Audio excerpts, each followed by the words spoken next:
Hvala kolega Lompar, poštovani predsjednici Akademije i Srpske književne zadruge, poštovano članstvo i Akademije i zadruge.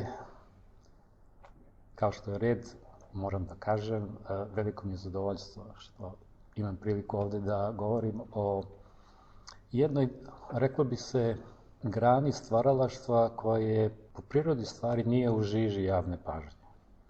Reč je o nečemu što bi se moglo odrediti kao naučna književnost. Neka vrsta suptilne diferencije specifike srpskog i evropskog naučnika, a to je da srpski naučnik, veliki naučnik, ima potrebu da se književno izrazi. Za razliku od specijalista koji svu svoju energiju potroše u stvari u tom nekakvom svom polju istraživanja, i Milutin Milanković kaže velikim radom oni se zakopaju u rupu iz koje posle nerado izlaze.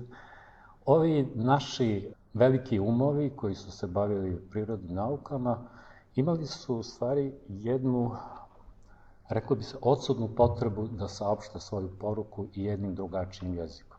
Reč je o istoj poruci, ali o drugačijim jezicima. I Srpska književna zadruga je nekako se našla na tom putu, jer nije lako objaviti ta dela.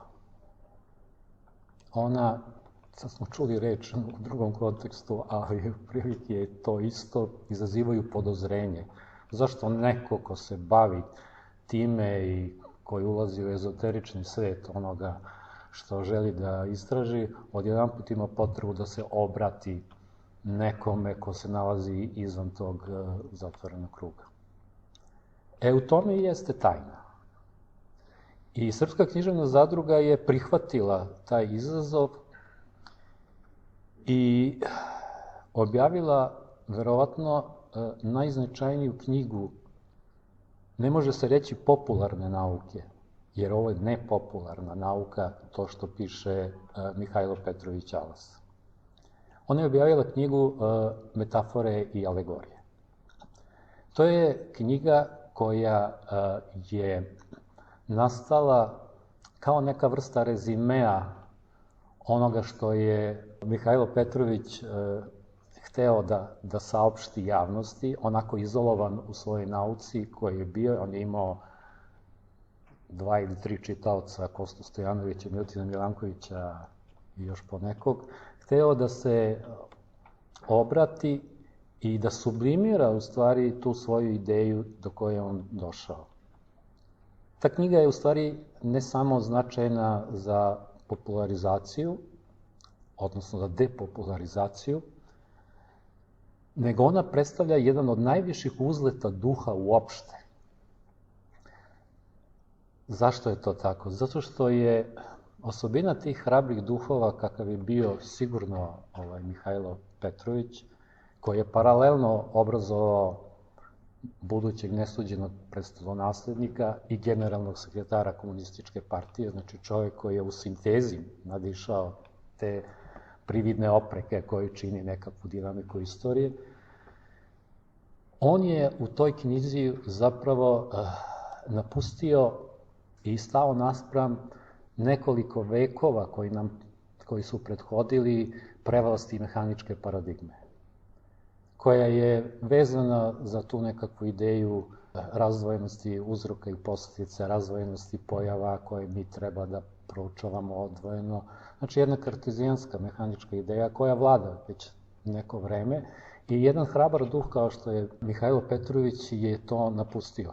Napustio je u ideji fenomenologije, fenomenološkog metoda. On je i pre ove knjige, koja je neki način jedan rezime, objavio knjigu Fenomenološko preslikavanje, on je objavio i, da kažem, jednu tehničku knjigu o matematičkoj fenomenologiji. I on se pojavio, u stvari, što je dosta paradoksalno, ali se može lako utvrditi, on se sa idejom fenomenologije pojavio pre Edmunda Husserla, koji se obično smatra autorom fenomenološkog metoda. Neku godinu pre njega je to uradio Mihajlo Petrović. Međutim, da kažem, to evropsko neznanje i arogancija, naravno, nikada ga nije u tom smislu primetila, iako je on svoje radove, jedan manji broj, objavio i na francuskom jeziku. Ali mi sada, kada to uporedimo na čuvenoj Wikipediji, vidimo datume, on je jednostavno to uradio pre Husserla. I njegova filozofija, kad gledamo sa ovog, da kažem, esnamskog filozofskog gledišta, je dublja nego ono sa čim je izašao Edmund Husserl, upravo zato što je snažnije povezala matematiku kao osnovno tkanje pojavnog sveta sa sadržajima koji se čine da se nalaze izvan nje. Osnovna ideja je da prividno disparatne pojave, kada fenomenološki ih redukujemo, znači stavimo u zagrade te sve njihove pojavne oblike i forme, pokazuju jednu strukturnu izomorfnost. I sada on, da kažem, nije zaključio, kao što proponenti mehaničke paradigme zaključuju, da su to slučajnosti i da to, eto, kao slučajno se to tako pojavilo. On je shvatio da je to suština događaja ovog sveta i da je ovaj svet, kako su već se izrazili stari Pitagorejci, u stvari okovan u niz analogija iz kojih ne može ni na koji način da se otkrije. Znači, on je reafirmisao u delu metafore i alegorije, reafirmisao je koncept analogije, koji je dosta prokažen, da kažem, u mehaničkoj nauci, kao to su neke slučajnosti, to nije bitno. Iako je, da kažem, Hume već davno razorio uopšte mogućnost kauzalnosti, pa je to Kant kao vatrogasac spasavao uvođenjem 3 kritike i transcendentalnog osnova našeg mišljenja. Mihajlo Petrović se je zapravo usudio na jedan, da kažem, izlazak na crtu na celokupnoj mehaničkoj nauci i pokazao u stvari da ta povezivanja nama otvaraju mnogo produktivnije polje istraživanja nego što to čini ova mehanički pokušaj nabrajanja, usitnjavanja sve višeg i sve većeg, tako da više uopšte i ne znamo tačno o čemu govorimo, ali govorimo to sa potpunim uverenjem da je to tako i nikako drugačije. I on je na neki način bio ta knjiga je bio neki zrak svetla, znači u toj nekakvoj opštoj tami koja je zavladala upravo tim nasilnom prevlašću mehaničke slike sveta koja je svrgla ovu prethodnu neoplatonističku mediteransku paradigmu. Donela je nešto, ali je takođe mnogo izgubila i zaglavljuje se u protivečnostima, koje ne može ne da prevaziđe, nego ne može ni da shvati i onda se zida zgrada sve novih i novih teorija, ali ona u suštini mnogo ne pomaže. Potencijal koji postoji u misli Mihajla Petrovića je ogroman. I u meri koliko je ogroman, toliko je on i zanemaren. I u toj meri je u stvari Srpska književna zadruga stekla besmrtnu slavu objavljujući takvo delo koje zaista ne pripada nikome. Jer akademska zajednica uvek ima problem sa tim delima koje ne može da klasifikuje. To je uvek problem, zato što je oni guraju u krizu. I onda se tu kaže nekoliko prigodnih misli i reči, ali se to jednostavno skloni. Metafore i alegorije ne pripadaju nikome. Ne pripadaju, da kažem, matematici, ni prirodnoj nauci, ne pripadaju ni književnosti, teorije književnosti, filozofima okreću glavu, tako da je ta velika sinteza u stvari tražila nekakvo mesto, neko bočno mesto da se pojavi kao što je Srpska književna zadruga i ona, da ništa drugo nije objavila sa ovom knjigom, bi ona ušla u stvari u neki panteon slave najvećih ideja koji se ovde pojavljaju. Naravno, vreme još nije došlo. Vreme još nije došlo. Da se to shvati, doći će kada? Posle velikog reseta, kada se to sve na neki način bude bolje sagledalo i bude bolje shvatilo. I vreme Mihajla Petrovića dolazi i dobro je što je ta knjiga i preštampana i mada ne znam da li može da se, da li do nje može da se dođe, ali je preštampana u nekom trenutku, što pokazuje jednu budnost nekoga ko razmišlja u Srpskoj književnoj zadruzi šta raditi, šta ponoviti, šta učiniti. I mi smo sa tim, da kažem, jedna od retkih kultura, u stvari, koja kroz takve knjige i takve misli priprema vreme koje će doći. Jer neće doći, da kažem, linearno ono što izgleda i što se, da kažem, u floskulama prepričava kao razvoj i koje ima u vidu nekako linearno kretanje takozvane istorije. Svaki trenutak je inverzija prethodnog. I doći će do inverzije, što je naravno neminovno kao što dolazi u velikim skalama vremena, geološkim, tako dolazi i ovim našim skalama, znači doći će do neke inverzije i Mihajlo Petrović je tu. Da to nije tako nešto što je možda precenjivanje njegove filozofije, jer ta njegova matematika jeste filozofija i više od toga jeste pogled na svet.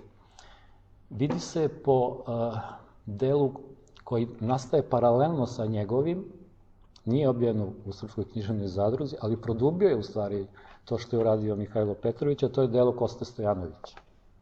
Kosta Stojanović, koji je nešto što mi još uvek ne možemo ni da zamislimo šta je on uradio, takođe na principu analogija, koristeći termodinamiku da bi upravljao društvenim procesima. Sad to malo deluje kao apstraktno, međutim ispalo je vrlo konkretno u Carinskom ratu, kada je on samleo praktično Austro-Ugarsku, koja nije znala šta je snašla. I koja je kao imperija u stvari izgubila, da kažem, Carinski rat sankcija, ovo što je sada trenutno aktuelno, vidimo koliko je ozbiljno i kakve promene donosi. U stvari, Kosta Stojanović je koristeći u stvari drugi zakon termodinamike uspeo da upravlja društvenim i ekonomskim procesima i da praktično baci na kolena moćnog suseda koji je molio za produženje ugovora i izlazak iz neugovorenog stanja. To je isti taj metod o kome govori Mihajlo Petrović i koji je krajnje delotvoran i koji krajnje pokazuje odlične rezultate u bilo kojoj sferi delatnosti, zato što prevazilazi taj privid o razdvojenosti, koja svaka mora da ima svog nadležnog specijalistu ko se time bavi, a onda tonemo svi u prostor između koji se sve više povećava i ne možemo više ništa da povežemo i ne možemo u osnovi ništa ni da shvatimo. I zato nas sve ovo zatiče nespremne, bez razumevanja šta se zapravo događa. Kod metaforama i alegorijama mi imamo u stvari ključ, jedan od ključeva šta se zapravo događa, i Kosta Stojanović koji je takođe taj ključ učinio potpuno praktičnim. Sad smo još posle 100 godina prvi put štampali knjigu Teorija fizičkih i društvenih pojava, da je on učinio nezamislivu jeres, a to je da govori to kao jedinstvenoj datosti fizičkim i socijalnim pojavama. I na osnovu toga, u stvari, to je najznačajnija knjiga ukupne naše društvene teorije, ali je toliko značajna da je to praktično 100 godina samoće je bila njena sudbina i sad je štampana u 200 primjeraka u Aleksincu i nemoguće da je on rođen, naravno opet će biti nemoguće da se dođe do nje, ali te ideje ipak se šire na neki način i kao što oni kažu, Mika Alas i Kosta, a to je ništa ne može da zaustavi snagu ideje čije je vreme došlo. A ovo vreme upravo dolazi. Tako da su nam te knjige koje imamo u zadruzi dragocene, jer to je u stvari kuća koja je imala uvek nekako svoju nezavisnu kulturnu politiku, za razliku od mnoštva kuća koje su u funkciji, postavljene u funkciji i ništa osim te funkcije i ne vide. I pošto sam neki način odao priznanje i zadruzi i Miki Alasu, kao nešto što bih ja doživao epicentar u stvari kulture i misli, kao nešto što je objavljeno egzaktno i čije izdanje je čak i ponovljeno, zaokružio bih ovu sliku knjigama koje Srpska književna zadruga nije objavila. Jer, znate, stvari se sastoje od suprotnosti. I ako pokušamo da shvatimo nešto, mi moramo da vidimo od kojih suprotnosti se ono sastoji. To je mnogo plodnije metodologija od ove kartezijanske sumnje, pa rastvaranje na manje delove. i onda, što kaže Milanković, gubitak u rupi iz koje više ne izlazimo. To su dve knjige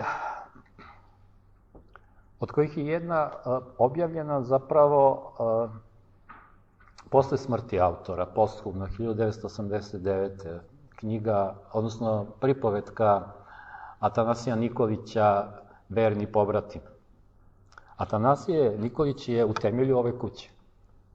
On je ovde u temelju, ovo je njegova ideja. On je zajedno sa Sterijom Popovićem zamislio koncept društva srpske slovesnosti i uspeo da ga izgura. I nije samo to, on je izmislio i Narodnu biblioteku, Topolivnicu, on je, da kažem, autor 20-ak drama izvanrednih koje se, da kažem, uopšte ne igraju, upravo iz nekog zazora koje postoji prema tom vremenu i prema Atanasiju, koga mi apsolutno ne možemo da shvatimo. Tu sintezu, umnu sintezu između tehničkih nauka, matematičkog jezika koji on stvara, potom poljoprivrednih škola, izdavanja, osnivanja poljoprivrednih škola, forsirane ekologije, dok okolo seku kao šume, kao simbol napretka, je tako, što više posečemo, to smo napredniji. On naređuje sa mesta u Ministarstvu policije, naređuje da se sadi po Srbiji. I lično nadgleda to. One platani u Topčideru koji su još živi, zasađeni su po njegovom naređenju. Znači, oni još stoje, da kažem, kao simbol te neke velike ideje koji on imao.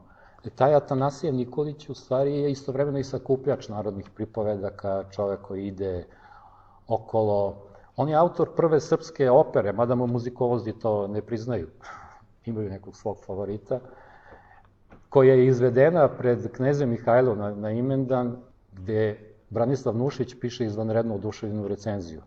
On je napisao to, napravio kao inženjer, napravio mizanscen, igrao glavnu ulogu i pevao ulogu cara Dušana. Znači, nešto što mi ne možemo danas uopšte da shvatimo. Taj Atanasije Nikolić, ta njegova energija zapravo ide iz trenutka kada on odlučuje da napusti ulepšani život kao inženjera u Austro-Ugarskoj i da pređe u Srbiju. To je taj trenutak, u stvari, gde on sakuplja tu energiju za skok i gde on kaže da je njemu dužnost da služi srpskoj ideji. Odavno nismo čuli tu misao, umeđu vremenu se izgubila i srpska ideja, mi tačno i ne znamo šta je srpska ideja, ali Atanasije Nikolić je znao. I on dolazi ovde na vrlo teške, oskudne uslove i on je prvi rektor. Znači, ne samo da je, da kažem, ovde on utemeljač, on je napravio nešto što niko nije napravio. U stvari, on je spojio 3 najvažnije ustanove u svojoj ličnosti. On je rektor liceja, znači univerzitet, Akademija Drško-srpske slovesnosti i Narodna biblioteka. Nema sličnih rezultata. Znači, ono što je uradio Atanasije Nikolić. I zbog toga, u suštini, on je skrajnut u našoj kulturi, jer mi ne možemo da shvatimo takve ljude, takvih sinteza, koje se pak povezuju sa idejom analogija Mihajla Petrovića. On je prosto bio neko otelotvorenje toga svega. I on je neko koji je prevazišao zaista te nekakve oveštale podele, jer je govorio da je srpska ideja zapravo celina stvari. Kada dolazimo do celine stvari, mi onda dolazimo do srpske ideje. Mi smo sada najdalje, naravno, od srpske ideje, nema nikakve veze sa tim, ali on je neko ko je toliko predano radio da je u suštini od Srbije napravio religiju. Srpstvo kao religija koja je stalno nekoj žrtvi, stalno mu se događaju, recikliraju mu se te neke situacije. I kao nagradu za sve to, on je proteran iz Srbije. Protera su ga mladi revolucionari, što on kaže, koji su radili za uspostavljanje nekakve crvene republike. I on kaže ovako: meni se svakad prijatelji govorili da se ne zauzimam toliko za opšte blago, da mi niko za to neće hvala reći, ali ja sam bio strasno zauzet za unapređenjem Srbije, pa nisam mogao drugačije raditi i njima svakad imam običaj odgovoriti. Znam da neblagodarnošću svet nagrađuje trudove. Znam da i mene neblagodarnost čeka. Kao da zna. Ali i ja ću da činim svoju dužnost, pa ma šta me snašla. Znači, ovo je jedan sokratovski monolog, zapravo, etika dužnosti, koji je on posvećen, ne mareći u stvari šta će ga snaći, a snašlo ga je posle svega progonstvo, što je učinio za državu, znači kulturu. On je bio i šef obaveštajne službe, pored svega toga. I držao je celu mrežu napamet, nijedno ime nije zapisano, zato ta služba nikad nije pala, odnosno ta mreža nikad nije pala. Donosio je puške iz Rusije. Radio na svim nekim planovima, mi takvu ličnost u suštini ne možemo i da shvatimo, jer u odnosu na nju shvatamo koliko smo bledi. I mislim kako iščezavamo. Nemamo tu silu, nemamo tu energiju. On ide i lovi učenike da li piju liker noću. Znači, nemamo takvu ličnost tih dimenzija i onda je jako dobro što je u stvari Srpska književna zadruga objavila ovo, prosto ga se setila u potpunom zaboravu, jer njegove se drame ne igraju zato što imaju u sebi jaku etičku notu. Modernizatori mrze etiku, njih to kao uznemirava, to je kao patetika, to ne podnose tu etičku notu koja je data u njegovim dramama, kao što ne podnose, da kažem, etiku kao ograničenje nauke. Prosto ne. Znači, nauka mora da napreduje bez obzira na etiku, a ritualno ćemo nešto govoriti o etici, znači, to nije sporno.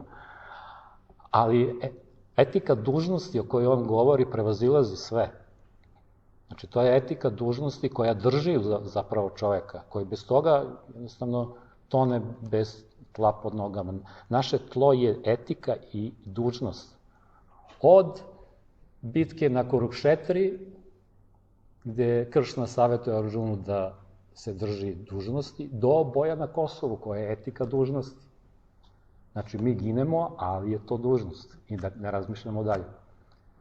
Atanasije Nikolić u stvari na taj način i drži nauku, kao jednu vrstu etičkog odnosa prema svetu. I to je nešto što u stvari pleni i dobro što nas Srpska književna zadruga podsjeća da je Atanasije Nikolić postojao i da je on veliki, u stvari, rodonačelnik. I to će trebati još 100 godina da se to kao negde staloži. I zato je naše, u stvari, pokušaj da razumemo kroz ono što Srpsku književnu zadrugu i kroz njeno delo, u stvari, da razumemo sami sebe. Uzaludnja istorija ako mi, u stvari, ne shvatamo sebe i šta mi uopšte radimo ovde. Drugi, jednako veliki, ako ne i veći, mada je teško, u stvari, doseći Atanasija, je Milutin Milanković. Milutin Milanković je napisao knjigu, odnosno počeo da piše knjigu Naš planetski sistem. I predao je to Srpskoj književnoj zadruzi i Srpska književna zadruga je, da kažem, kao kulturna pismena ustanova, to sa velikim zadovoljstvom prihvatila. I to je onda stavljeno na upravni odbor, a to prepričava Milanković u njegovim memoarima, stavljeno na upravni odbor, a onda je ustao jedan od članova upravnog odbora, inače neki funkcioner u Zemljoradničkoj stranci.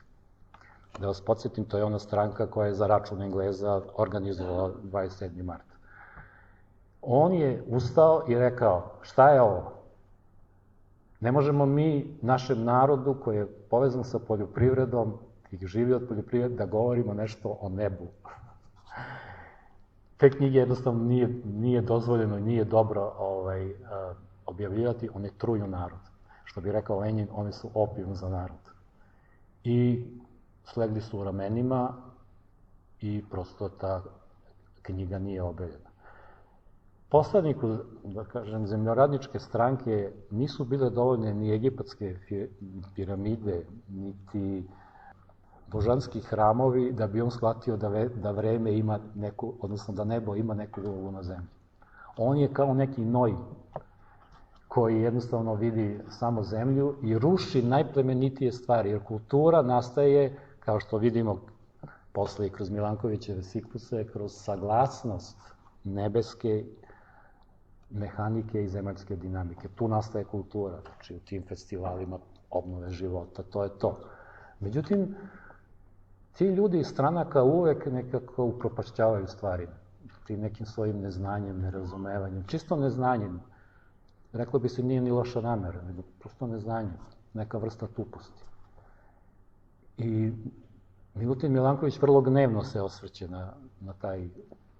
na taj moment, ali ima vrlo pozitivan mišljenje u odnosu na establishment književne zadruge, koja je to dragovoljno prihvatila i htela da štampa. Ali upravo u tome mi vidimo, da kažem, jednu negativnu sliku, vidimo jedan negativ cele te stvari i vidimo kako se u stvari ruši poredak tim nekakvim prividno malim gestovima. Poredak se nekako uzdrmava. Upravo onaj poredak o kome govori Mihajlaos. Poredak stvari koje povezuje. Cela nauka Milutina Milankovića jeste povezivanje neba i zemlje. I on se nije dao, naravno, on je posle napisao to i nazvao kroz Vasionu i vekove i što je još bilo i lepše, uključio i prijateljicu, to je ovako bila literatura za čitanje i prosto nas ostavlja bez daha kad pomislimo da je jedan takav potvrđeni naučnik koji je sam izašao na crtu evropskoj nauci koja je u njegovo vreme potpuno bila geocentrična, izašla sa, da kažem, trećom velikom heliocentričnom teorijom, da takav naučnik zapravo ima tu potrebu da nam nešto kaže. To je akt milosti prema nama, prosto da nam digne glavu malo gore, jer kad gledate, u stvari, sve je to sukob geocentričara sa heliocentričnim perspektivama i neki način sprečavanje da te heliocentrične perspektive uhvate koren u našem svetu. I šta je ono što u stvari povezuje? Otkud energija ta? Jer potreban je višak energije u stvari da vi pored osnovnog posla pišete književnost. To svako zna ko se bavi naukom. Mada današnja nauka je propast jer jure bodove, nemaju vremena ni da misle o bilo čemu, kamo da napišu neko književno delo. Ali vidite da ti umovi imaju višak energije i potrebu u stvari da saopšte tu nekakvu poruku nekome, nekom narodu u koga veruju i za koga smatraju da će nešto od toga da shvati. Šta je ta njihova energija? Ta njihova energija, da prosto kao skratim jednostavno, je izomorfna, u stvari strukturno, analogno povezana. Atanasije Nikolić napušta neverovatno udoban život u Austro-Ugarskoj. I lomatajući se na nekim taljigama uspeva da stigne u Kragujevac. Usput nema ni mleko, nema ništa, ima nekoliko dece. Uspeva da dođe i on jednostavno bez ikakvog žaljenja napušta i kaže: moja deca neće znati ni kog su roda, ni kog su zakona, ako ja to ne uradim. I on to uradi na veliku slavu, u stvari, toga, kažem, te nekakve ideje. Milutin Milanković radi to isto. To je već sada i poznato. On je sad, Milutin Milanković je u poslednjih 20 godina postao popularan, izašao je na novčanice. Napušta, da kažem, jedan izvanredan život u Austro-Ugarskoj, a on je hedonista, on to voli, ali ima snage u stvari da napusti i operu i mesto najuglednijeg inženjera imperije i da dođe na malu platu ovde u Beograd, upravo vođen upravo tom nekakvom velikom idejom. Pa šta je onda velika ideja? Šta je ta velika ideja u stvari? I nisu samo njih navodim jer je kratko vreme, znači to vam je ceo niz. Da kažem, i srpska nauka zapravo počeva na tome. Njihova velika ideja je u stvari svetosavlje. Šta je suština svetosavlja? Skok u slobodu, napuštanje okolnosti, izlazak iz rupe i skok u potpuno neomeđeno polje, što bi Kant rekao, stvari po sebi. Onako kakva jeste i kako ne možemo da je shvatimo, ali znamo da jeste. Znači, ta sloboda je u stvari, taj skok u slobodu je motorna snaga koja njih sve uzdiže. I oni ponavljaju u stvari taj svetosavski podvig. Ništa to drugo nije. I oni to imaju od malih nogu jednostavno usađeno i to je njihov generator. To je neki njihov izvor energije. I taj izvor energije u stvari pokreće i pravi tu nauku i pravi tu književnost. Ne bi moglo bez toga, nikako.